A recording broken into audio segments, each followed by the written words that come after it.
پیارے دوستو، کہا جاتا ہے کہ مذکورہ دمدار ستارہ آخری بار زمین سے اس وقت گزرا تھا جب ابھی قدیم انسان یوریشیا میں آباد تھے۔ ہماری انواع اپنی رسائی افریقہ سے برہا رہی تھی۔ برفانی دور کے بڑے ممالی جانور جن میں دیو کامل ہاتھی اور تلوار کی شکل والے دانتوں کے مالک بلیاں بھی شامل ہیں، اور شمالی افریقہ ایک نام زرخیز اور بارانی مقام تھا۔ کیلیفورنیا انسٹی ٹیوٹ آف ٹیکنالوجی میں فزکس کے پروفیسر تھامس پرنس کے مطابق دمدار ستارہ ابتدائی شمسی نظام کے بارے میں سراغ فراہم کر سکتا ہے، کیونکہ یہ نظام شمسی کے ابتدائی مراحل کے دوران تشکیل پایا۔ پیارے دوستو، ہم بات کر رہے تھے سبز رنگ کے دمدار ستارے کی۔ یاد رہے کہ اس کا رسمی نام C222E3 ہے۔ C2022 سبزی مائل زمرال جیسا رنگ دمدار ستارے کی کیمیائی ساخت کے بارے میں بتاتا ہے۔ کہا جاتا ہے کہ یہ رنگ دمدار ستارے کے مرکز میں واقع چمکدار دھول یا بادل میں موجود کاربن پر مبنی مالیکولز کے درمیان تصادم کا نتیجہ ہے۔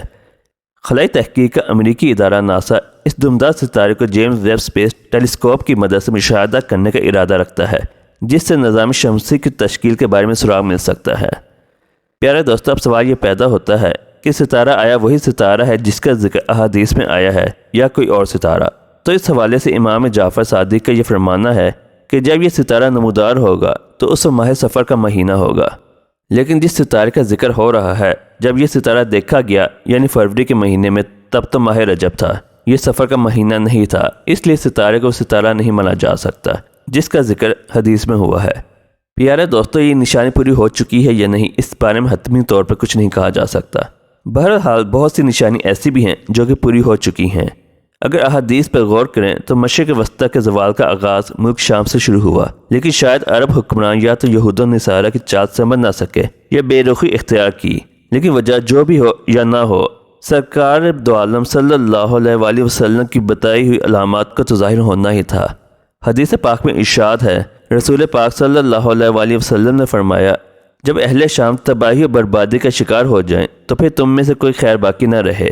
یاد رکھیں، حدیث مبارکہ کی روح سے شام اور اہل شام سے امت مسلمہ کا مستقبل وابستہ ہے۔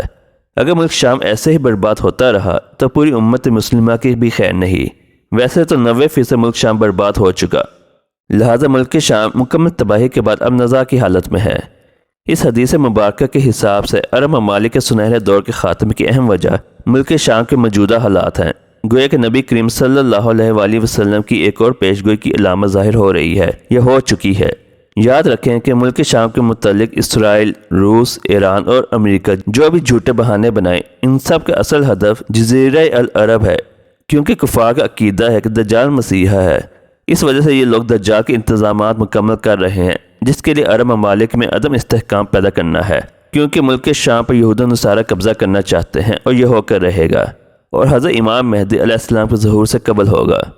چنانچہ کتاب فتح میں ہے کہ آخر زمانے میں جب مسلمان ہر طرح سے مغلوب ہو جائیں گے، مسلسل جنگیں ہوں گی، شام میں بھی عیسائیوں کی حکومت قائم ہو جائے گی، سعودی عرب، مصر، ترکی بھی باقی نہ رہے گا، ہر جگہ کفار کے مظالم بڑھ جائیں گے، امت آپس کی خانہ جنگی کا شکار ہوگی۔ صحیح بخاری کی ایک حدیث کے مطابق قرب قیامت کی ایک نشانی یہ بھی ہے کہ اقتدار غلط لوگوں کے ہاتھوں میں دیا جائے گا۔ علماء کرام اس کے متعلق یہ بھی کہتے ہیں کہ آج دنیا بھر کے ممالک کے حکمرانوں کی طرف دیکھے تو صاف پتہ چلتا ہے کہ یہ نشانی بھی پوری ہو چکی ہے۔ صحیح بخاری میں ایک اور نشانی بتائی گئی ہے کہ قیامت تک عرب لوگ بلند ترین عمارت بنانے میں ایک دوسرے پر سبقت لے جانے کی کوشش کریں گے۔ آج ہم دیکھتے ہیں کہ وہی دور شروع ہو چکا ہے۔ دنیا بھر میں بلند اور بالا عمارتیں کھڑی ہو چکی ہیں، اور جس ملک میں سب سے بلند ترین عمارت موجود ہے، وہاں کے حکمران اور شہری اسے فخر کا سبب گردانتے ہیں۔ ان جیسی دیگر کی نشانیوں کے متعلق بھی علماء کا کہنا ہے کہ پوری ہو چکی ہیں، اور اب امام مہدی کا ظہور اور قیامت قریب آ چکی ہیں۔ اللہ کے رسول صلی اللہ علیہ وآلہ وسلم نے قیامت کے نشانات بتاتے ہوئے فرمایا، اونٹوں اور بکریوں کے چرواہے جو برہنہ بدن اور ننگے پاؤں ہوں گے، وہ ایک دوسرے سے مقابلہ کرتے ہوئے لمبی لمبی عمارتیں بنوائیں گے اور فخر کریں گے۔ ریاض شہر میں عمارتوں کا یہ مقابلہ آج اپنے عروج پر پہنچ گیا ہے۔ دبئی میں برج خلیفہ کی عمارت آج دنیا کی سب سے اونچی عمارت بن گئی ہے، تو ساتھ ہی شہزادہ ولید نے جدہ میں اس سے بھی بڑی عمارت بنانے کا اعلان کر دیا، جو دھڑا دھڑ بنتی چلی جا رہی ہے۔ عرب کی عمارتیں سارے جہاں سے اونچی ہو چکی ہیں۔ عرض کرنے کا مقصد یہ ہے کہ میرے پیارے رسول حضرت محمد صلی اللہ علیہ وآلہ وسلم نے جو فرمایا وہ پورا ہو چکا ہے، اور پیشن گوئی پوری ہو کر اپنے نقطۂ کمال کو پہنچ چکی ہے۔ اللہ کے رسول کی ایک اور حدیث ہے، قیامت سے پہلے سرزمین عرب دوبارہ سرسبز ہو جائے گی، سعودی عرب اور امارات میں بارشیں شروع ہو چکی ہیں۔ مکہ اور جدہ میں سیلاب آ چکے ہیں۔ عرب سرزمین جسے پہلے ہی جدید ٹیکنالوجی کو کام ملا کر سرسبز بنانے کی کوشش کی گئی ہے، وہ قدرتی موسم کی وجہ سے بھی سرسبز بننے جا رہی ہے۔ سعودی عرب گندم میں پہلے ہی خود کفیل ہو چکا ہے اور اب وہاں خشک پہاڑوں پر بارشوں کی وجہ سے سبزہ اگنا شروع ہو چکا ہے۔ پہاڑ سرسبز ہونا شروع ہو چکے ہیں۔ بارشوں کی وجہ سے آخرکار حکومت کو ڈیم بنانا ہوں گے جس سے پانی کی نہریں نکلیں گی اور ہریالی ہوگی، سبزہ مزید ہوگا، فصلیں لہلہائیں گی۔ یوں یہ نشانی بھی اپنے تکمیلی مراحل سے گزرنے جا رہی ہے، اور جو میرے حضور صلی اللہ علیہ وآلہ وسلم نے فرمایا اسے ہم اپنی آنکھوں سے دیکھنے جا رہے ہیں۔ پیارے دوستو، احادیث مبارکہ میں بہت سی اور نشانیاں بھی موجود ہیں جن کا پورا ہونا باقی ہے۔ احادیث میں مذکور ہے کہ امام مہدی علیہ السلام کے ظہور سے قبل دریا فرات خشک ہو جائے گا اور اس سے سونے کا ایک پہاڑ ظاہر ہوگا جسے لینے کے لیے لوگ جنگ کریں گے، اور ہر 100 میں سے 99 لوگ قتل کر دیے جائیں گے۔ ہر شخص یہ سمجھے گا کہ شاید میں بچ جاؤں گا۔ 2960 کلومیٹر لمبی یہ نہر جو کہ ملکوں سے گزرتی ہے ابھی خشک نہیں ہوئی ہے۔ ہاں، رفتہ رفتہ اس میں پانی کی کمی ضرور ہو رہی ہے۔ سن 2021 میں ترکی کی جانب سے ڈیم نہ کھولنے کی وجہ سے اس میں اچانک 5 میٹر کی کمی آ گئی، جس پر حقوقی انسانی کی تنظیموں نے تنقید و احتجاج کیا۔ بہرحال ابھی کی کیفیت سے بظاہر ایسا نہیں لگتا کہ اتنی جلدی یہ علامت پوری ہو جائے، البتہ ایک وقت ایسا ضرور ہوگا۔ پیارے دوستو، امام مہدی قسطنطنیہ کو فتح کریں گے، یعنی اس پر غیر مسلموں کی حکومت ہو جائے گی۔ قسطنطنیہ کو آج کل استنبول کہتے ہیں، جو ترکی کا دارالحکومت ہے۔ ترکی کی موجودہ صورتحال سے ایسا نہیں لگتا کہ 2-3 سال میں ہی ایسے حالات ہو جائیں گے کہ اس پر غیر مسلموں کا تسلط ہو جائے اور پھر امام مہدی اسے فتح کریں۔ گویا اس دعوے کے مطابق اب 2024 سے تقریباً 2 سالوں کے اندر قسطنطنیہ یعنی استنبول پر غیر مسلموں کا قبضہ ہونا ہے۔ عالمی حالات پر سنجیدہ نظر ڈالنے سے کیا اس کم وقت میں سب کچھ ہونا ممکن دکھ رہا ہے؟ بلکہ اس وقت ترکی ایک مضبوط ملک کی حیثیت سے متعارف ہوا ہے، دنیا کی 17ویں ابھرتی ہوئی معیشت ہے، اور ترک فوج نیٹو کی دوسری بڑی آرمی ہے، اور ماہرین کا کہنا ہے کہ ترکی پھر سے دنیا کا طاقت ترین ملک بن سکتا ہے۔ یہ ہو سکتا ہے کہ مستقبل بعید میں یہی ترقی اور کمال دشمنانہ ماحول کا فروغ دیں اور یہ دشمنوں کا لقمہ بن جائیں۔ پیارے دوستو، حضرت حذیفہ بن یمان رضی اللہ تعالیٰ عنہ سے مروی ہے کہ رسول اللہ صلی اللہ علیہ وآلہ وسلم نے فرمایا، یہ بیت المقدس کے زیورات کی سرگزشت ہے، انہیں امام مہدی واپس بیت المقدس پہنچائیں گے۔ یہ زیورات 1700 بحری بیروں میں لدے ہوں گے جنہیں یافا کے مقام پر لنگر انداز کیا جائے گا، یہاں تک کہ انہیں بیت المقدس منتقل کر دیا جائے گا، اور اللہ تبارک و تعالیٰ بیت المقدس میں ہی اولین و آخرین کو جمع فرمائے گا۔ اس حدیث مبارکہ سے 2 باتیں سامنے آتی ہیں۔ حضرت امام مہدی علیہ السلام جب تشریف لائیں گے تو بیت المقدس یعنی یروشلم آخری بار آپ ہی کے ہاتھوں فتح ہوگا۔ آپ اپنی عالمی خلافت کا ہیڈ کوارٹر بیت المقدس کو بنائیں گے۔ آپ کا کل زمانِ خلافت مقبول اور مختار روایت کے مطابق 7 سے 9 برس یا 20 برس ہے۔ اس سے زائد کا ذکر بھی موجود ہے، مگر یہ روایات مقبول اور مختار ہے۔ اب ان 2 مختار روایات کو جمع کیا جائے تو اس کی تطبیق یوں کی جا سکتی ہے کہ آپ مجموعی طور پر 20 سال حکومت کریں گے، اور ان 20 سالوں میں سے 7 یا 9 سال کا عرصہ ایسا ہوگا جب آپ خلیفۃ فی الارض کے مرتبے کو پہنچ جائیں گے، یعنی پوری زمین پر آپ کی حکومت ہوگی۔ روئے زمین پر سلطنت اسلامیہ، خلافت علیہ اور خلافت محمدیہ قائم ہوگی۔ اسلام دنیا کی سپریم پاور کے طور پر سامنے آئے گا، اور امام مہدی علیہ السلام اس وقت خلافت و سلطنت کے خلیفہ اور سربراہ ہوں گے۔ یہ خلافت 7 سے 9 برس قائم ہوگی، اور 20 میں سے 13 یا 14 سالوں میں عرب سے لے کر شام، قسطنطنیہ، روم اور یورپ آپ کی سلطنت میں آ جائے گی، اور باقی سلطنت آپ بعد میں فتح کریں گے۔ ان کی فتح کے بعد عالمی خلافت قائم ہوگی جو کہ 7 سے 9 سال تک رہے گی۔ دوسری بات اس حدیث سے یہ سامنے آتی ہے کہ بیت المقدس کی فتح کے وقت 1700 بحری بیرے استعمال ہوں گے۔ حدیث کا یہ دوسرا حصہ ان لوگوں کے لیے غور و فکر کا متقاضی ہے جو امام مہدی علیہ السلام کے پیدا ہو چکنے کے دعوے دار رہتے ہیں اور ہمیشہ اگلے 2-3 سالوں میں ان کے ظہور کا اعلان کرتے رہتے ہیں۔ نیز ان کے ان قریب ظہور کے حوالے سے امت کے اندر ایسے خیالات کو پروان چڑھایا جاتا رہا ہے۔ عرب و عجم کے کئی علماء نے کئی مرتبہ اس خیال کو فروغ دیا ہے کہ امام مہدی علیہ السلام پیدا ہو چکے ہیں۔ رابط ایسے کئی علماء کو جانتا ہے جو پچھلے کئی سالوں سے بلا ناغہ حج پر جا رہے ہیں تاکہ امام مہدی علیہ السلام کے ہاتھ پر براہ راست بیعت کرنے والوں میں شامل ہو جائیں۔ حتیٰ کہ کئی افراد یہ بھی کہہ رہے ہیں کہ وہ 1960 میں پیدا ہو چکے ہیں۔ پیارے دوستو، یہ بات بھی ذہن نشین رہے کہ امام مہدی علیہ السلام کی حکومت معجزانہ طور پر خود بخود ہی وجود میں نہیں آ جائے گی، بلکہ دنیا کے واقعات پوری فکری عمل کے ساتھ اس طرح تبدیل ہوں گے کہ بالآخر ایک عالمگیر اسلامی حکومت کا قیام عمل میں آ جائے۔ حالات کا معروضی سطح پر جائزہ لیا جائے تو دنیا کے موجودہ حالات دور دور تک بھی اس تصور کا اشارہ نہیں دیتے۔ نیز سوال پیدا ہوتا ہے کہ کیا آج امت مسلمہ بیت المقدس کو فتح کرنے کے لیے 1700 بحری بیڑے جمع کرنے کے قریب آ گئی ہے؟ نہیں، امت مسلمہ کے اس حوالے سے صورتحال ابھی اس مقام پر نہیں پہنچی۔ امام مہدی علیہ السلام کی آمد میں اتنا وقت درکار ہے کہ تغیرات زمانہ بڑی بڑی تبدیلیاں لانے کا باعث بنے گا۔ بڑی بڑی طاقتیں اور اس وقت طاقت اور تاراج ہو چکی ہوں گی۔ عالمی سطح پر موجود طاقت کا توازن ٹوٹے گا۔ عالمی طاقت کے توازن میں دورست تبدیلیاں رونما ہوں گی اور ایک عالمگیر خلافت اسلامیہ کی تشکیل نو عمل میں آئے گی۔ احادیث کے زخم ذخیرے میں تلاش بزرگار کے باوجود آج کے سپر پاور کا کہیں بھی اشارہ نہیں ملتا، اور نہ ہمیں یہ پتہ چلتا کہ اس وقت کون لوگ عالم کفر کی طاقت ہوں گے۔ موجودہ بڑی طاقت کا ذکر نہ ملنا اس بات کی تو اشارہ ہے کہ اس زمانے کے آنے تک آج کی سپر طاقت مٹ چکی ہوگی اور دوسری طاقتیں امام مہدی علیہ السلام کے مد مقابل ہوں گی۔ احادیث کے مطالعے سے معلوم ہوتا ہے کہ اس وقت کی بڑی طاقت غالباً یورپ ہوگا، یعنی طاقت کا توازن اس کے پاس ہوگا، اور یورپ کا دارالحکومت اس وقت روم ہوگا۔ جس طرح آج یورپ آپس میں متحد ہو رہا ہے اور بیلجیم کے برسلز کو انہوں نے اس کے محل وقوع کی اہمیت کی وجہ سے اپنا دارالحکومت بنا رکھا ہے، ممکن ہے آنے والے وقتوں میں یورپ اپنا دارالحکومت روم کو بنا دے۔ بس امام مہدی علیہ السلام کی آمد کے وقت کا تعین کرنے کے لیے اس بات کو بھی ملحوظ خاطر رکھنا ہوگا کہ کیا عالمی حالات اس نہج پر پہنچ چکے ہیں اور بیت المقدس کی فتح کے لیے 1700 بحری بیڑے اس وقت امت مسلمہ کے پاس موجود ہیں، اور اگر نہیں تو اس صورتحال اور ان عالمی حالات تک پہنچنے میں کتنا وقت درکار ہوگا۔ جب حضرت امام مہدی علیہ السلام تشریف لائیں گے تو 3 شخصیتیں بیک وقت ظہور پذیر ہوں گی: حضرت امام مہدی علیہ السلام، دجال، حضرت عیسیٰ علیہ السلام کا نزول۔ امام مہدی علیہ السلام کی آمد سے قبل زلزلے کثرت سے ہوں گے۔ بعض اوقات ہم آج کل کے زلزلوں کو دیکھتے ہیں تو سمجھتے ہیں کہ شاید یہ وہی نشانی ہے جو آمد امام مہدی کی ہے، نہیں، بلکہ یہ زلزلے تو ان زلزلوں کے مقابلے میں کچھ بھی نہیں۔ حضور نبی اکرم صلی اللہ علیہ وآلہ وسلم کی حدیث مبارکہ اس کی وضاحت کرتی ہے۔ حضرت ام سلمہ رضی اللہ تعالی عنہا سے روایت ہے کہ حضور نبی اکرم صلی اللہ علیہ وآلہ وسلم نے فرمایا، میرے بعد ایک خسل یعنی وہ زلزلہ جس کے نتیجے میں زمین دھنس جائے گی مشرق میں ہوگا، اور ایک زلزلہ مغرب میں، اور ایک زلزلہ جزیرہ عرب میں واقع ہوگا۔ میں نے عرض کیا کیا زمین دھسا دی جائے گی؟ درا حال یہ ہے کہ اس میں نیک لوگ ہوں گے۔ رسول اللہ صلی اللہ علیہ وآلہ وسلم نے ان سے فرمایا، جب اس کے رہنے والوں میں برائی زیادہ ہو جائے۔ حضور نبی اکرم صلی اللہ علیہ وآلہ وسلم نے فرمایا، 3 بہت بڑے زلزلے زمین پر آئیں گے جس کے نتیجے میں زمین دھنس جائے گی۔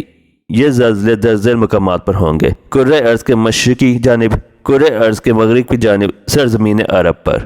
آپ علیہ السلام کے ظہور سے قبل سورج ایک خاص نشانی سے طلوع ہوگا، اور یہ سورج کا مغرب سے طلوع ہونا نہیں بلکہ ایک اور نشانی ہوگی۔ مشرق کی طرف سے ایک بہت بڑا روشن ستارہ بہت لمبی دھوپ والا طلوع ہوگا، دنیا دیر تک اس کو دیکھے گی۔ امام مہدی علیہ السلام کی آمد سے قبل رمضان المبارک کی پہلی تاریخ کو سورج گرہن ہوگا، اور ایک ہی رمضان میں 2 بار چاند گرہن ہوں گے، اور یہ واقعہ اس سے قبل کبھی نہیں ہوا ہوگا۔ جس سال حج کے موقع پر حضرت امام مہدی علیہ السلام کو ظہور ہوگا، اس حج پر مینا کے میدان پر بہت بڑی جنگ ہوگی۔ قبائل کے درمیان مقاتلے سے بہت زیادہ خون خرابہ اور تباہی ہوگی۔ اس کے بعد لوگ اپنی پناہ گاہیں ڈھونڈیں گے کہ کسی کے دامن میں پناہ مل جائے، بس وہ پناہ گاہ حضرت امام مہدی علیہ السلام کو بنایا گیا ہے۔ پیارے دوستو، جب حضرت امام مہدی علیہ السلام کا ظہور ہوگا تو سفیانی نامی ایک شخص جس کا تعلق بدبخت اور معلوم یزید کے قبیلے سے ہوگا، وہ ملک شام کے علاقے میں بہت بڑا مقاتلہ کرے گا، جو کوفے اور عراق کی سرزمین تک بہت سارے شہروں کے تقریباً 1 لاکھ افراد کو قتل کر دے گا۔ بعد ازاں سفیانی سے بدلہ لینے کے لیے مشرق کی سرزمین سے اور احادیث میں خراسان اور کوفی کا لفظ آیا ہے، سیاہ رنگ کے جھنڈے لے کر لشکر نکلیں گے۔ حضور نبی اکرم صلی اللہ علیہ وآلہ وسلم اکثر غزوات میں جو جھنڈا استعمال فرماتے ہیں اس کا رنگ بھی سیاہ ہوتا تھا، تو یہ لشکر جنگ کرتے کرتے آگے بڑھیں گے۔ اس لشکر کی قیادت بنو تمیم کے ایک شخص شعیب بن صالح التمیمی کر رہا ہوگا۔ یہ ایک اہل بدن اور چھوٹی داڑھی والا شخص ہوگا، اور ملک شام سے بیت المقدس تک بہت سارے علاقے فتح کر دے گا۔ سفیانی کو وہاں مہدی علیہ السلام کے مدینے سے مکہ آنے کی خبر ہوگی۔ وہ ایک بہت بڑا لشکر آپ کو گرفتار کرنے کے غرض سے بھیجے گا۔ مکہ اور مدینے کے درمیان مقام بیدا یعنی چٹیل میدان میں زمین پھٹے گی اور اس میں سارا لشکر تباہ ہو جائے گا۔ 20 احادیث میں امام مہدی علیہ السلام کے ظہور سے قبل مقام بیدا پر زمین کے پھٹنے اور سفیانی لشکر کے تباہ ہونے کا ذکر موجود ہے۔ یہ واقعہ سن کر شام سے قافلے مکہ کی جانب چل پڑیں گے، اور پوری دنیا سے 40 ابدال اور سرزمین عراق کے کل اولیاء بھی مکہ کی جانب چل پڑیں گے۔ اور مکے میں حضرت امام مہدی علیہ السلام کے ہاتھ پر بیعت کریں گے۔ ان احادیث کو بیان کرنے کا مقصد اس بات کو واضح کرنا ہے کہ ہند و سندھ کی فتوحات، بیت المقدس اور قسطنطنیہ کے فتوحات، یورپ کی فتوحات اور چائنا کا فتح ہونا، یہ سب امام مہدی علیہ السلام کے ہاتھوں عمل میں آئے گا۔ حضرت معاذ بن جبل رضی اللہ تعالیٰ عنہ سے روایت ہے کہ حضور نبی اکرم صلی اللہ علیہ وآلہ وسلم نے فرمایا، جنگ عظیم، قسطنطنیہ کی فتح، دجال کا نکلنا، یہ تینوں واقعات اکٹھے 7 ماہ کے اندر ضرور ظہور پذیر ہوں گے۔ دیگر احادیث میں بھی آیا ہے کہ امام مہدی علیہ السلام کے ظہور اور آپ کی بیعت سے لے کر بیت المقدس کی فتح تک 6 سال لگے گئے۔ قسطنطنیہ کی فتح کے بعد اس زمانے میں بیت المقدس کی فتح ہو جائے گی اور 7ویں سال میں دجال نکلے گا۔ گویا جب امام مہدی علیہ السلام کا تخت پر پہلا سال ہوگا تب دجال آئے گا۔ امام مہدی علیہ السلام کی عمر ظہور کے وقت تقریباً 40 سال ہوگی اور اس کے بعد 40 سال مزید امام مہدی علیہ السلام زندہ رہیں گے۔ گویا آپ کی عمر مبارک 80 برس ہوگی اور حضرت عیسیٰ علیہ السلام بھی نزول کے بعد 40 سال زندہ رہیں گے۔ اس طرح دجال بھی ظاہر ہونے کے بعد 40 سال تک رہے گا، لیکن چونکہ اس کا ظہور امام مہدی علیہ السلام کے ظہور سے پہلے ہو چکا ہوگا، اس لیے اس کے 40 سال امام مہدی علیہ السلام اور عیسیٰ علیہ السلام سے پہلے مکمل ہو چکے ہوں گے، اس لیے ان کے ہاتھوں قتل ہو جائے گا۔ حضرت امام مہدی علیہ السلام کی وفات کے بعد منصور نامی شخص کو خلیفہ بنایا جائے گا اور وہ 21 سال حکومت کرے گا۔ اس کے بعد حشام المہدی کی حکومت ہوگی، وہ 3 سال 4 ماہ اور 10 دن حکومت کرے گا۔ حضرت ابو امامہ رضی اللہ تعالیٰ عنہ روایت کرتے ہیں کہ رسول اللہ صلی اللہ علیہ وآلہ وسلم نے فرمایا، تمہارے اور روم کے درمیان 4 مرتبہ صلح ہوگی۔ چوتھی صلح ایسے شخص کے ہاتھ پر ہوگی جو اعلی ہرفل سے ہوگا اور یہ 16 سال تک برابر قائم رہے گی۔ رسول اللہ صلی اللہ علیہ وآلہ وسلم سے پوچھا گیا کہ اس وقت مسلمانوں کا امام کون شخص ہوگا؟ آپ نے فرمایا، وہ شخص میری اولاد میں سے ہوگا، اس کی عمر 40 سال کی ہوگی، اس کا چہرہ ستارے کی طرح چمکدار، اس کے دائیں رخسار پر سیاہ تل ہوگا اور 2 کتوانی ابائیں پہنے ہی ہوگا، بالکل ایسا معلوم ہوگا جیسے بنی اسرائیل کے شخص ہو۔ وہ 10 سال حکومت کرے گا، زمین سے خزانوں کو نکالے گا اور مشرکین کے شہروں کو فتح کرے گا۔ پیارے دوستو، یہ کچھ ان حالات کا تذکرہ تھا جو امام مہدی علیہ السلام کے ظہور سے قبل اور بعد میں رونما ہوں گے۔ ظہور امام مہدی علیہ السلام کے وقت ان کی ذات اقدس تمام اولیاء کی مرجع ہوگی اور امت محمدی صلی اللہ علیہ وآلہ وسلم کے امام ہونے کے باعث حضرت عیسیٰ علیہ السلام آپ کی اقتداء میں نماز ادا کریں گے اور آپ کی امامہ کا اعلان تمام روئے زمین پر کر دیا جائے گا۔ پیارے دوستو، امام مہدی علیہ السلام کے بارے میں مزید جاننے سے پہلے اس بات کا جاننا انتہائی ضروری ہے کہ نبی کریم رؤوف الرحیم صلی اللہ علیہ وآلہ وسلم نے ارشاد فرمایا کہ امام مہدی علیہ السلام کا ظہور برحق ہے۔ جس نے دجال کی خبر کو جھٹلایا اس نے کفر کیا، اور جس نے حضرت امام مہدی علیہ السلام کی خبر کو جھٹلایا اس نے بھی کفر کیا۔ حضرت امام مہدی علیہ السلام کی پیدائش مدینہ شریف میں ہوگی اور آپ اہل بیت سے ہوں گے۔ حضرت امام مہدی کا نام محمد یا احمد ہے، جبکہ مہدی ان کا نام نہیں، لقب ہے۔ ام سلمہ فرماتی ہیں کہ میں نے رسول کریم صلی اللہ علیہ وآلہ وسلم کو یہ فرماتے ہوئے سنا کہ مہدی میرے خاندان میں سے فاطمہ کی اولاد سے ہوں گے، وہ حسنی سید ہوں گے یا حسینی۔ اس بارے میں مختلف مکاتب فکر میں اختلاف پایا جاتا ہے۔ ایک اور جگہ پر حضرت ابو سعید خدری رضی اللہ تعالیٰ عنہ فرماتے ہیں کہ رسول کریم صلی اللہ علیہ وآلہ وسلم نے فرمایا، حضرت مہدی میری اولاد میں سے ہوں گے، روشن و کشادہ پیشانی اور اونچی ناک والے، وہ روئے زمین کو عدل انصاف سے بھر دیں گے جس طرح وہ ظلم و ستم سے بھری ہوئی تھی۔ وہ 7 برس تک زمین پر برسر اقتدار رہیں گے۔ حضرت عبداللہ بن مسعود رضی اللہ تعالیٰ عنہ سے روایت ہے کہ حضور نبی اکرم صلی اللہ علیہ وآلہ وسلم نے فرمایا، میرے اہل بیت سے ایک شخص خلیفہ ہوگا جس کا نام میرے نام کے موافق ہوگا۔ حضرت ابو ہریرہ رضی اللہ تعالیٰ عنہ سے مروی ایک روایت میں ہے کہ اگر دنیا کے ایک بھی دن باقی رہ جائے گا تو بھی اللہ تبارک و تعالیٰ اسی ایک دن کو اتنا دراز فرما دے گا یہاں تک کہ وہ شخص یعنی مہدی علیہ السلام خلیفہ ہو جائے۔ حضرت ابو سعید خدری رضی اللہ تعالیٰ عنہ سے مروی ہے کہ حضور نبی اکرم صلی اللہ علیہ وآلہ وسلم نے فرمایا، قیامت قائم نہ ہوگی یہاں تک کہ زمین ظلم و جبر اور سرکشی سے بھر جائے۔ بعد ازاں میرے اہل بیت سے ایک شخص مہدی پیدا ہوگا جو زمین کو عدل انصاف سے بھر دے گا۔ مطلب یہ ہے کہ خلیفہ مہدی کے ظہور سے پہلے قیامت نہیں آئے گی۔ پیارے دوستو، رسول اللہ صلی اللہ علیہ وآلہ وسلم نے ارشاد فرمایا، مہدی ہم اہل بیت سے ہوں گے، اللہ تعالیٰ ایک ہی رات میں ان کو یہ صلاحیت عطا فرما دے گا۔ اس حدیث کی شرح میں شیخ عبدالغنی دہلوی فرماتے ہیں، یعنی اللہ تبارک و تعالیٰ ایک ہی رات میں اچانک ان کو امارات اور خلافت کی یہ صلاحیت عطا فرما دے۔ علامہ ابن کثیر اس حدیث کی شرح میں فرماتے ہیں، اللہ تبارک و تعالیٰ اپنے خصوصی فضل و توفیق سے سرفراز فرما کر پہلے انہیں حقیقت کا الہام کریں گے، اور اس مقام سے آشنا کریں گے جس سے وہ پہلے ناواقف تھے۔ درجہ 12 حدیث اقوال کی روشنی میں یہ باتیں واضح ہوتی ہیں کہ حضرت مہدی اس وقت پردہ غیب میں ہیں۔ جھوٹے مہدی کی سب سے بڑی نشانی یہی ہے کہ وہ خود مہدی ہونے کا دعویٰ کرے گا۔ حضرت مہدی کو بڑی صلاحیت اللہ تعالیٰ اسی اقرار کو عنایت کرے گا۔ حضرت پاک صلی اللہ علیہ وسلم نے ارشاد فرمایا کہ اللہ تبارک و تعالیٰ نے دین اسلام کا آغاز مجھ سے کیا اور دین اسلام کا خاتمہ اللہ تبارک و تعالیٰ حضرت امام مہدی علیہ السلام پر فرمائے گا۔ اس وقت 314 لوگ حضرت امام مہدی علیہ السلام کے ہاتھ پر بیعت کریں گے، جن میں عورتیں بھی شامل ہوں گی، اور یہ لوگ ہر ظالم اور جابر پر غالب آ جائیں گے۔ اس وقت اس قدر عدل انصاف ہوگا کہ زندہ لوگ اپنے مرنے والوں کے زندہ ہونے کی خواہش کریں گے، اور زمین کے نیچے والی چیزیں زمین کے اوپر والی چیزوں سے بہتر اور افضل ہو جائے گی۔ حضرت امام مہدی علیہ السلام ان کے ساتھ اہل ایمان بیت المقدس میں ہوں گے، اور فجر کا وقت ہوگا تو حضرت امام مہدی علیہ السلام ان لوگوں کو فجر کی نماز پڑھانے کے لیے آگے بڑھیں گے۔ اس وقت حضرت عیسیٰ علیہ السلام کو نزول ہوگا تو حضرت امام مہدی علیہ السلام حضرت عیسیٰ علیہ السلام کو دیکھ کر جائے نماز سے پیچھے ہٹ جائیں گے تاکہ حضرت عیسیٰ علیہ السلام جائے نماز پہ امامت کریں۔ اس وقت حضرت عیسیٰ علیہ السلام حضرت مہدی کے دونوں بازوؤں کے درمیان ہاتھ رکھیں گے اور ان کو حکم فرمائیں گے کہ آپ آگے بڑھ کر نماز پڑھائیں، آپ ہی کے لیے اقامت کہی گئی ہے۔ تو اس طرح اس وقت حضرت امام مہدی علیہ السلام حضرت عیسیٰ علیہ السلام کی اور اہل ایمان والوں کی امامت فرمائیں گے۔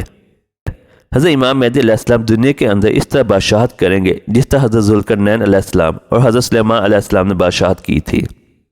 حضرت امام مہدی علیہ السلام اس وقت روئے زمین کے اوپر 40 سال تک حکومت کریں گے۔